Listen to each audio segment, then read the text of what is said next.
स्वाध्यायः परमः। Doctor Baba Saheb Ambedkar open university.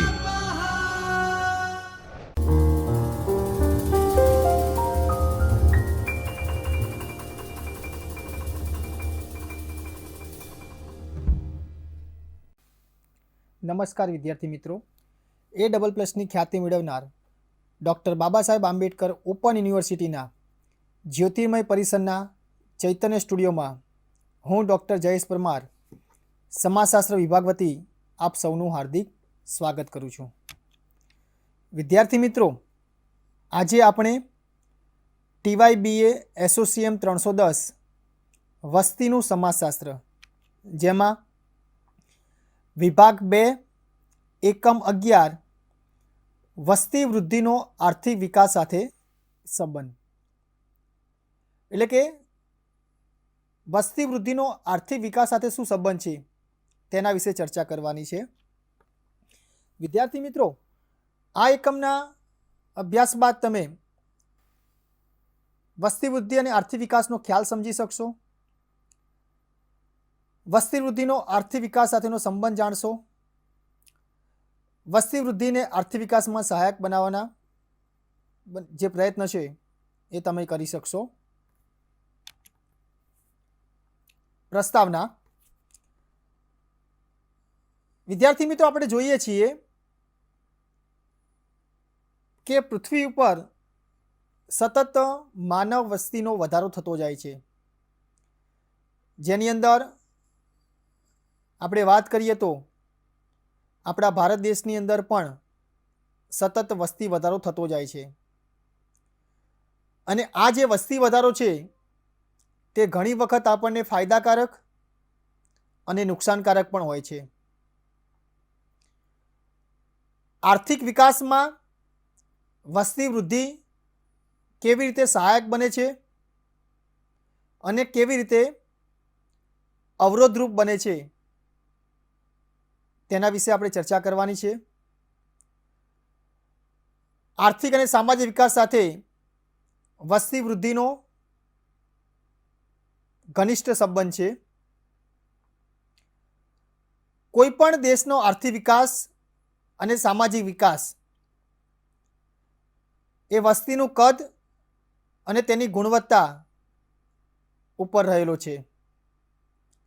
ખાસ કરીને જે તે દેશની અંદર શિક્ષિત, કેળવાયેલી, તાલીમ પામેલી, ખેતીલી પ્રજા રાષ્ટ્રનું મોટામાં મોટું સંસાધન છે, કારણ કે એ લોકો જ દેશના વિકાસમાં સહભાગી બનતા હોય છે. જે તે દેશની આર્થિક આબાદી અને સમૃદ્ધિ વધારવામાં અગત્યની ભૂમિકા નિભાવે છે. કોણ? તો શિક્ષિત અને તાલીમ પામેલી વ્યક્તિ અને ખેતીલી પ્રજા, એટલે કે જે કામ કરવા માટે સક્ષમ છે તેવા લોકો. વસ્તીનું કદ અને આર્થિક સામાજિક વિકાસ વચ્ચે ક્રિયા અને પ્રતિક્રિયા થતી રહે છે, કારણ કે જો વસ્તી વધારો થાય તો આર્થિક વિકાસ વધશે કે ઘટશે તેને સમજવું ખૂબ જરૂરી છે. કારણ કે જો સતત વસ્તી વધતી જશે અને આર્થિક વિકાસ ઘટતો જશે તો બીજા અસંખ્ય પરિબળો ઉદ્ભવશે. કારણ કે વસ્તી વૃદ્ધિ એ આર્થિક વિકાસનું ખૂબ જ મહત્ત્વનું નિર્ણાયક પરિબળ છે. અને જો તેનું કદ અર્થતંત્રની ક્ષમતા મુજબ વધારે હોય તો તે બોજારૂપ નીવડે છે, એટલે ઘણી વખત નુકસાનકારક પણ સાબિત થતું હોય છે. દાખલા તરીકે આપણું એક નાનું મકાન હોય અને એ મકાનની અંદર જો 3 વ્યક્તિઓ રહેતા હોય તો આપણને રહેવા માટેની જગ્યા અનુકૂળ મળી રહે છે. પરંતુ જો સભ્યોની સંખ્યા 7 કે 8 હોય તો ઘણી વખત સંકળામણ અનુભવાય છે. એવું જ વસ્તીની અંદર પણ છે.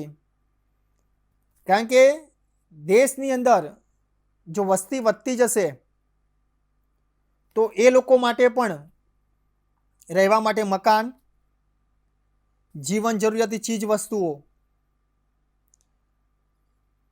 શિક્ષણ, રોજગાર, આ બધી વસ્તુની જરૂર પડશે. ભારતની અંદર દિન પ્રતિદિન વસ્તી વધતી જાય છે. 1921 પછી ભારતમાં ઝડપી અને સતત વસ્તીમાં વધારો થતો ગયો. વૃદ્ધિ એટલે વધારો થવો. અને 1921 થી 2011 સુધીના જે 90 વર્ષનો સમયગાળો હતો એ સમય દરમિયાન ભારતની જે વસ્તી હતી એમાં 96 કરોડ લોકોનો વધારો થયો. અત્યારે આપણે જોવા જઈએ તો લગભગ 140 કરોડ જેટલી ભારતની વસ્તી હશે. અને વિશ્વની અંદર આપણે બીજા સ્થાને છીએ વસ્તી વૃદ્ધિની અંદર. હવે પહેલા સ્થાને પણ આવી ગયા છીએ. ભારતમાં ઝડપી વસ્તી વૃદ્ધિ એક પાયાની સમસ્યા છે. અને આ જે સમસ્યા છે એ ભારતના આર્થિક અને સામાજિક વિકાસ પર તેની વિપરીત અસરો પડતી હોય છે. બીજી બાજુ ભારતની જે યુવા વસ્તી છે તેમાં પણ વધારો થતો જાય છે.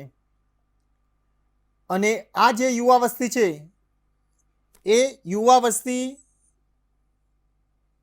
વધારો થવાને કારણે એ લોકોને શિક્ષણ પૂરું પાડવું, એ લોકોને રોજગારી પૂરી પાડવી, આરોગ્યલક્ષી સુવિધાઓ પૂરી પાડવી, એમાં પણ વધારો કરવો પડે. પરંતુ એ શક્ય નથી. આમ વસ્તી વૃદ્ધિની આર્થિક વિકાસ પર કેવી અસર પડે છે તેનો આધાર જે તે દેશની અર્થવ્યવસ્થા કેવી છે તેના ઉપર રહેલો છે. જો દેશની અર્થવ્યવસ્થા મજબૂત હશે તો વસ્તી વૃદ્ધિનો જે દર છે એ પણ આશીર્વાદરૂપ નીવડે છે. વસ્તી વૃદ્ધિ આર્થિક વિકાસમાં સહાયક. વસ્તી વૃદ્ધિ અને આર્થિક વિકાસ વચ્ચે ગાઢ સંબંધ છે. અને ખાસ કરીને આપણે વાત કરીએ તો બંને એકબીજા સાથે સંકળાયેલા છે. ભારતમાં દિન પ્રતિદિન વસ્તીમાં વધારો થતો જાય છે. અને જે યુવા ધન છે તે દેશના વિકાસમાં સહભાગી બને છે. ખાસ કરીને વાત કરીએ તો ભારતને વિકસિત દેશની હરોળમાં લાવવાની ખૂબ જ જરૂરી છે.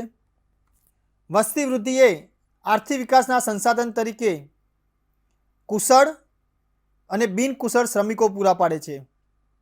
એટલે કે તાલીમ પામેલા અને તાલીમ ન પામેલા શ્રમિકો. ખેતરો હોય, ખાણો, જંગલો, કારખાના વગેરેમાં કામ કરતા શ્રમિકો એ આપણને ક્યાંથી મળે છે? તો વસ્તીમાંથી. કારણ કે દરેક જગ્યાએ વ્યક્તિની જરૂર છે. એ એજ્યુકેશન ક્ષેત્ર હોય અથવા તો ખેતી ક્ષેત્ર હોય, જંગલોની અંદર ફળફળાદી ઔષધીય વનસ્પતિની, એ દરેક માટે માણસની જરૂર પડતી હોય છે. દેશની અંદર કુદરતી સાધનોનો મહત્તમ ઉપયોગ કરવા માટે કુશળ શ્રમિકોની ખૂબ જ જરૂરી છે. કારણ કે જો તાલીમ પામેલા શ્રમિકો હશે તો એ દેશના વિકાસમાં ઝડપથી સહભાગી બની શકશે. જે વસ્તીમાં કુશળ શ્રમિકો મળી આવે છે તે દેશનો ઝડપી વિકાસ થાય છે. તદુપરાંત પણ આપણે જોઈએ તો ઉદ્યોગ સાહસિકો, ટેકનિશિયન્સ, શિક્ષણકારો, મેનેજરો, ઉદ્યોગપતિઓ, વેપારીઓ, આ બધા જ આપણને ક્યાંથી મળે છે? તો વસ્તીમાંથી. એટલે કે દરેક જગ્યાએ વસ્તી આપણી વહેંચાયેલી છે. કોઈ શિક્ષણ ક્ષેત્રે કામ કરતું હશે, કોઈ ઉદ્યોગ ક્ષેત્રે કામ કરતું હશે, કોઈ મેનેજર તરીકે કામ કરતું હશે. એટલે વસ્તી વૃદ્ધિ એ દરેક જગ્યાએ આપણને ઉપયોગી બની રહે છે. કુદરતી સાધનો સાથે માનવ સંસાધનોનું જોડાણ એ આર્થિક વિકાસ માટે શક્ય બને છે. કારણ કે બંને આપણી પાસે કુદરતી સંસાધનો જો વધારે હોય પરંતુ જો માનવ શ્રમ જ ના હોય તો એ જે કુદરતી સંસાધનો છે તેનો આપણે ઉપયોગ કરી શકતા નથી અને એ પડી રહે છે. અને જો વસ્તીમાં વધારો થાય તો જે કુદરતી સંસાધનો છે તેનો આપણે ભરપૂર ઉપયોગ કરી શકીએ છીએ અને વધારેમાં વધારે આપણને શ્રમિકો પણ મળી રહે છે. ચીજ વસ્તુઓ અને સેવાઓ માટે વધુ માંગ પણ ઊભી થતી હોય છે અને આમ વધતી જતી માંગ અને પુરવઠો અને વિશાળ ભૂમિ સ્ત્રોતો વધુ કમાણી કરવા માટે વધુ ઉત્પાદન કરવાનો ઉત્સાહ જગાડે છે. કારણ કે શ્રમિકો આપણને ક્યાંથી મળે છે? વસ્તીમાંથી. અને વસ્તીની માંગ પ્રમાણે આપણે પુરવઠાનું ઉત્પાદન પણ કરી શકીશું જો આપણી પાસે શ્રમિકોની સંખ્યા વધારે હશે તો. અને આ રીતે આપણે જોઈએ તો વસ્તી વૃદ્ધિ એ આર્થિક વિકાસમાં સહાયક બનતી હોય છે. તો કઈ કઈ રીતે આપણે ઉપયોગી બને છે તેની ચર્ચા કરીએ. સૌથી પહેલાં વસ્તી વૃદ્ધિ આર્થિક વિકાસના તબક્કે ખૂબ સહાયક બને છે. કારણ કે જે તે દેશનો આર્થિક વિકાસ એ જે તે દેશની કુશળ અને તાલીમ પામેલી વસ્તી પર રહેલો છે. વસ્તી વૃદ્ધિ અસરકારક માંગમાં વધારો કરે છે અને બજારોને વિસ્તૃત કરે છે. એટલે ખેતી ક્ષેત્રમાં જે જોડાયેલા શ્રમિકો હશે એ ધીમે ધીમે શહેરોમાં આવશે. ત્યાં આગળ પણ જુદા જુદા ઉદ્યોગો, કારખાના, મિલોની અંદર કામ કરતા થશે અને આ રીતે માનવ શ્રમ વહેંચાતો જશે અને એના કારણે પણ ચીજ વસ્તુઓનું ઉત્પાદન પણ થશે અને લોકોની જે જરૂરિયાતો છે એ જરૂરિયાતો પણ આપણે પૂર્ણ કરી શકીશું. બીજું કે વસ્તી વૃદ્ધિના ઊંચા દરને કારણે વેતનના દરોમાં ઘટાડો થાય છે. કારણ કે વધારે વસ્તી હોવાથી જુદા જુદા ક્ષેત્રોની અંદર આપણને કામ કરનાર કારીગરો પણ વિપુલ પ્રમાણમાં મળી રહે છે અને તેનો આપણે ઉપયોગ પણ કરી શકીએ છીએ. અને એના કારણે સસ્તા શ્રમિકો મળવાને કારણે નફો પણ વધારે થતો હોય છે. છેવટે રહેઠાણ, આવક અને ઉત્પાદનના વધારામાં તે પરિણમે છે. કારણ કે જો વ્યક્તિ પાસે આવક આવશે તો એ સારું મકાન પણ બનાવી શકશે અને જીવન જરૂરી ચીજ વસ્તુઓનો પણ તે ઉપયોગ કરી શકશે. વસ્તી વૃદ્ધિનો ઊંચો દર ઘણી વખત આપણને સસ્તી મજૂરી પણ ઉપલબ્ધ બની રહે છે. કારણ કે જો વસ્તીની સંખ્યા વધારે હોય અને દરેકને કામની જરૂર પડતી હોય છે તો આપણને ખૂબ જ ઓછા પૈસે કામ માટે માણસો પણ મળી રહેતા હોય છે. વસ્તીને કુશળ કાર્યોની તાલીમ આપીને આર્થિક વિકાસને વેગ આપી શકાય છે. એટલે જે બિન તાલીમ પામેલા કારીગરો છે એમને યોગ્ય રીતે તાલીમ આપીને જે તે દેશના આર્થિક વિકાસમાં આપણે તે લોકોને સહભાગી બનાવી શકીએ છીએ. અલ્પ વિકસિત દેશોમાં કુશળ મજૂરોનો પુરવઠો ઓછો જોવા મળે છે. કારણ કે જે દેશનો વિકાસ થયો નથી તે દેશની અંદર બિન તાલીમ પામેલા શ્રમિકોની સંખ્યા વધારે જોવા મળે છે. અને એના કારણે જે નવી ટેકનોલોજી આવી હોય, નવા યંત્રો, એનો ઉપયોગ એ લોકો કરી શકતા નથી. કારણ કે એમની પાસે એનું જ્ઞાન કે નોલેજ હોતું નથી. તેના કારણે જે દેશની અંદર વસ્તીનો વધારો થાય છે ત્યાં શ્રમદળમાં યુવાન માણસોની સંખ્યામાં પણ સતત વધારો થવાની પ્રક્રિયા ચાલુ રહે છે. કારણ કે વસ્તી વધશે તો યુવાનોની સંખ્યા પણ વધશે, અને જો યુવાનોની સંખ્યા પણ વધશે તો જોડે જોડે બીજી ઘણી બધી બાબતોમાં વધારો થવાનો રહેલો છે.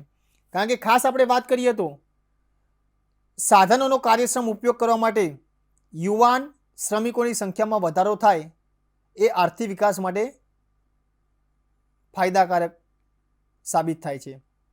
કારણ કે યુવાનોની સંખ્યા વધશે તો યુવાનોને આપણે તાલીમ પણ આપી શકીશું, અને તાલીમ આપ્યા બાદ એ જે તે ક્ષેત્રની અંદર પોતાનું સારું પ્રતિનિધિત્વ પણ દાખવશે, અને જેના કારણે દેશના આર્થિક વિકાસમાં તે સહભાગી પણ બની શકે છે. વસ્તી વૃદ્ધિ થવાથી જે કૃષિ ક્ષેત્રે સાથે સંકળાયેલા લોકો છે એ ધીમે ધીમે ઉદ્યોગ ક્ષેત્રમાં આવશે અને એક ઉદ્યોગમાંથી બીજા ઉદ્યોગમાં સ્થળાંતર કરશે. ખાસ કરીને આપણે વાત કરીએ તો ગ્રામીણ સમુદાયમાં કોઈ એક પરિવારમાં જો વસ્તીની સંખ્યા વધારે હોય, એટલે કે ફેમિલીની અંદર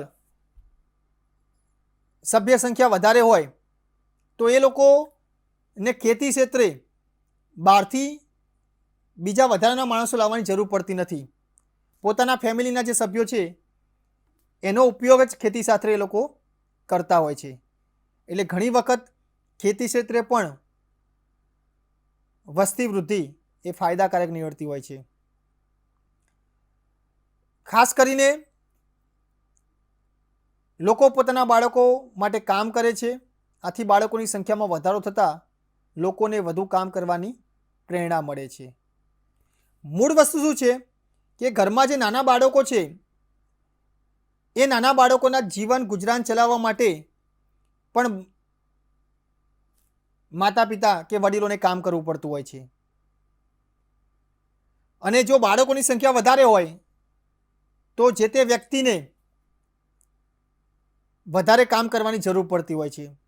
એટલે એ ખેતી ક્ષેત્રની સાથે સાથે જોડે જોડે પશુપાલનનો પણ વ્યવસાય કરશે, મરઘા અને બતકા ઉછેરનો પણ વ્યવસાય કરશે. એટલે કે વધારે કામની પણ જરૂર પડતી હોય છે, કારણ કે બાળકોના ભરણ પોષણ માટે. હિલ્સમેન એવું કહે છે કે અર્થવ્યવસ્થામાં મંદીના વલણો પ્રવર્તતા હોય ત્યારે વસ્તી વૃદ્ધિ આર્થિક વિકાસને ઉત્તેજન આપે છે. ઘણી વખત મંદી આવી ગઈ હોય તો પણ આપણે જોઈએ છીએ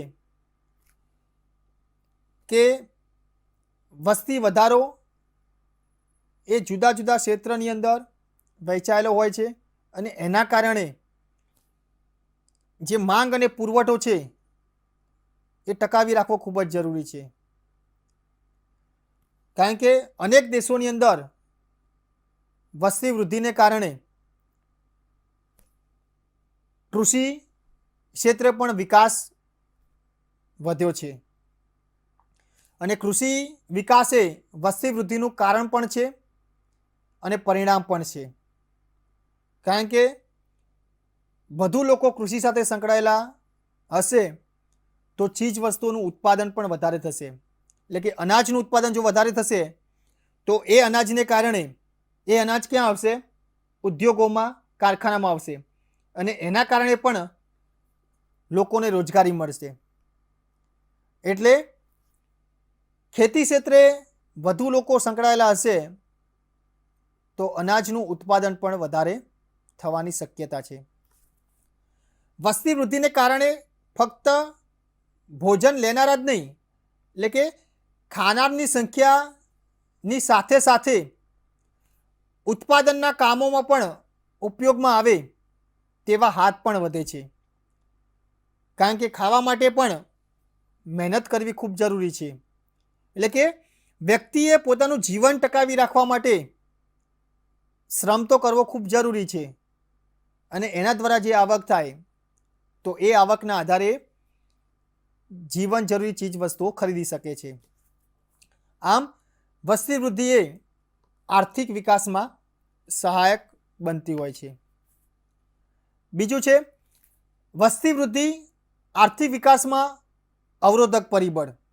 એટલે ઘણી વખત એ આપણને નુકસાનકારક પણ બને છે. ખાસ કરીને આપણે વાત કરીએ તો જો દિન પ્રતિદિન વસ્તી વધતી જાય તો એ વસ્તી વૃદ્ધિને કારણે એ લોકો માટે જીવન જરૂરિયાતી ચીજ વસ્તુઓનું ઉત્પાદન કરવું, એ લોકોને શિક્ષણ પૂરું પાડવું, આરોગ્યલક્ષી સુવિધાઓ પૂરી પાડવી અને રોજગારી પણ પૂરી પાડવી. કારણ કે એકી સાથે દિન પ્રતિ વસ્તી જો વધતી જશે તો આ બધી જે જીવન જરૂરી ચીજ વસ્તુઓ છે એ ઝડપથી આપણે પહોંચાડી શકતા નથી અને ઝડપથી એનું ઉત્પાદન પણ આપણે કરી શકતા નથી.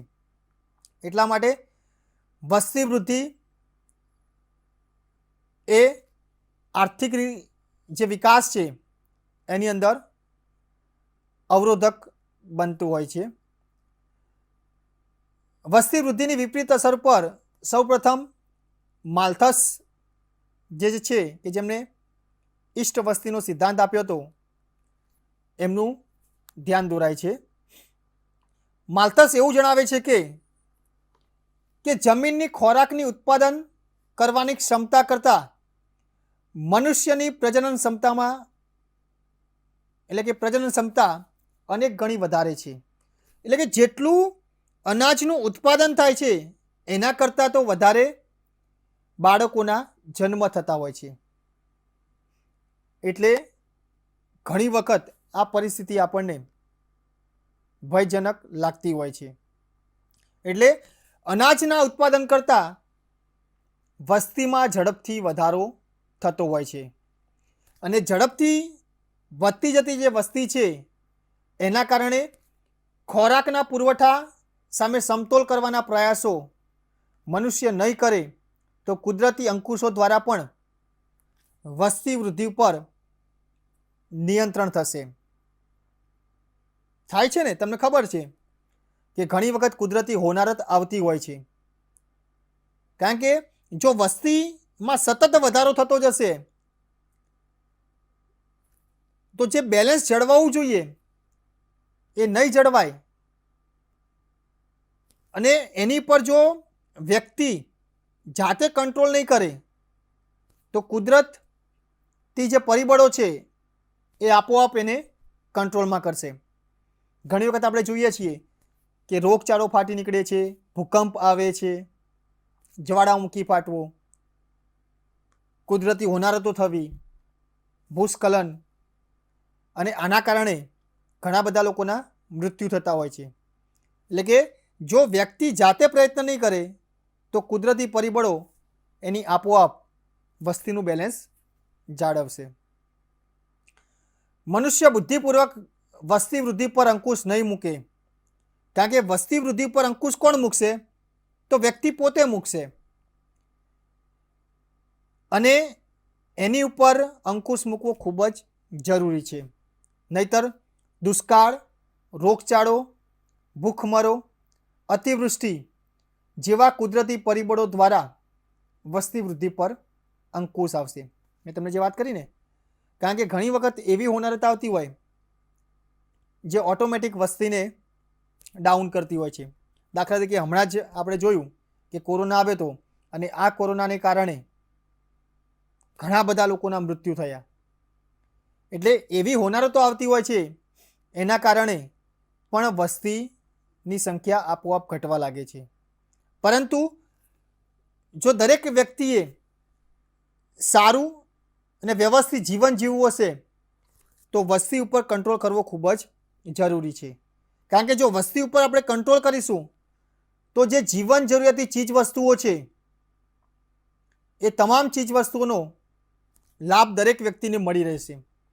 એમને રોજગાર પણ મળી રહેશે, શિક્ષણ પણ મળી રહેશે, આરોગ્યલક્ષી સુવિધાઓ પણ મળી રહેશે અને જાહેર રસ્તાઓ, પાકા રસ્તાઓ અને ઝડપથી એક જગ્યાએથી બીજી જગ્યાએ સ્થળાંતર પણ કરી શકશે. આપણે જોઈએ છીએ કે ઘણી વખત ટ્રાફિકની સમસ્યા પણ સર્જાતી હોય છે અને એના કારણે પણ અકસ્માત થવાની પણ સંભાવના થતી હોય છે.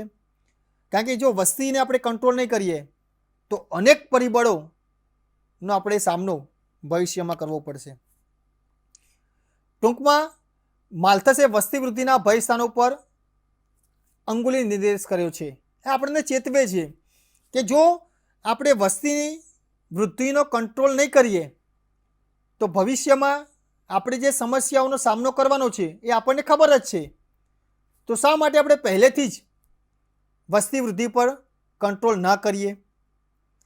એટલે માલ્થસનું યોગદાન પણ, એમનો જે અભિગમ છે વસ્તી નિયંત્રણનો, એ મહત્વનો સાબિત થતો હોય છે. આમ આપણે જોવા જઈએ તો વિકસિત દેશોમાં પણ વસ્તી નિયંત્રણ કરવામાં આવતું હોય છે. કારણ કે ઓલરેડી જે દેશોનો વિકાસ થઈ ગયો છે એવા દેશો પણ અલ્પ વિકસિત ના બને તે માટે પણ વસ્તીનો કંટ્રોલ કરતા હોય છે. ખાસ કરીને 18મી અને 19મી સદીમાં કેટલાક દેશોમાં વસ્તી વૃદ્ધિ આર્થિક વિકાસમાં સહાયક બનતી હતી. તે બરાબર હશે, કારણ કે એ સમયે જરૂરી સંસાધનો આપણી પાસે ઉપલબ્ધ હતા. એટલે કે લોકોની જરૂરિયાતો ઓછી હતી, પરંતુ વર્તમાન સમયમાં દિન પ્રતિદિન વ્યક્તિની જરૂરિયાતો વધતી જાય છે અને જરૂરિયાતો વધવાને કારણે આપણી પાસે જે કુદરતી સંસાધનો છે એની સંખ્યા ઘટતી જાય છે. એ પણ એક સૌથી મોટો પ્રશ્ન છે. વિકસિત દેશોની અંદર ખાસ કરી આપણે વાત કરીએ, એટલે કે જે વિકાસ કરી રહ્યા છે તે દેશોમાં વસ્તી વૃદ્ધિ એ વિકાસ માટે અવરોધક સાબિત થાય છે. અને જો વસ્તીની સંખ્યા જે અલ્પ વિકસિત દેશોમાં વધારે હશે તો ત્યાં ઘણી બધી સમસ્યા જોવા મળતી હોય છે. ભૂખમરી, રોગચાળો, ભ્રષ્ટાચાર, આ બધી સમસ્યાઓ અલ્પ વિકસિત દેશોમાં જોવા મળતી હોય છે. વસ્તી વૃદ્ધિની હંમેશા અર્થવ્યવસ્થા પર લાભદાયક અસરો જ પડે છે એવું નથી હોતું. આપણને એવું થાય કે જો વધારે વસ્તી હશે તો એ અર્થવ્યવસ્થા એને કારણે મજબૂત બનશે, એવું નથી હોતું. ઘણી વખત અર્થવ્યવસ્થા તૂટી પણ જતી હોય છે, એટલે એની પર વિપરીત અસરો પણ પડતી હોય છે. એટલે ગરીબીનું પ્રમાણ પણ વધતું જાય, બેરોજગારીની સંખ્યા પણ વધતી જાય, ઘણી બધી અસરો થતી હોય છે. કઈ કઈ વિપરીત અસરો થાય છે તેની આપણે ચર્ચા કરીએ. જ્યારે વસ્તીમાં વધારો થાય ત્યારે રાષ્ટ્રીય આવક વધુ માણસો વચ્ચે વહેંચાય છે. કારણ કે વસ્તી વધશે તો રાષ્ટ્રીય જે આવક છે એ પણ વહેંચાશે, કારણ કે દરેક માણસ કામ કરશે એટલે આવક પણ વહેંચાતી જશે.